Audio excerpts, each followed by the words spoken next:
by Jamaican baller Leon Bailey from Aston Villa in the EPL to AS Roma in the Italian Serie A.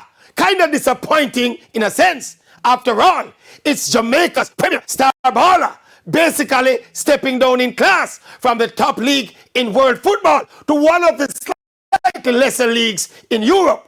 And the fact of the matter is that Bailey never quite got to the dizzy heights his potential suggested he would get to at Aston Villa.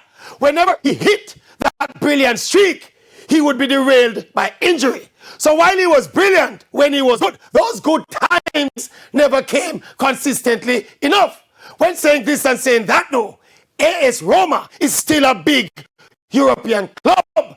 Bailey is now 28, and who knows, he could yet flourish in Italy. We wish him well in this brand new chapter in his already storied football career.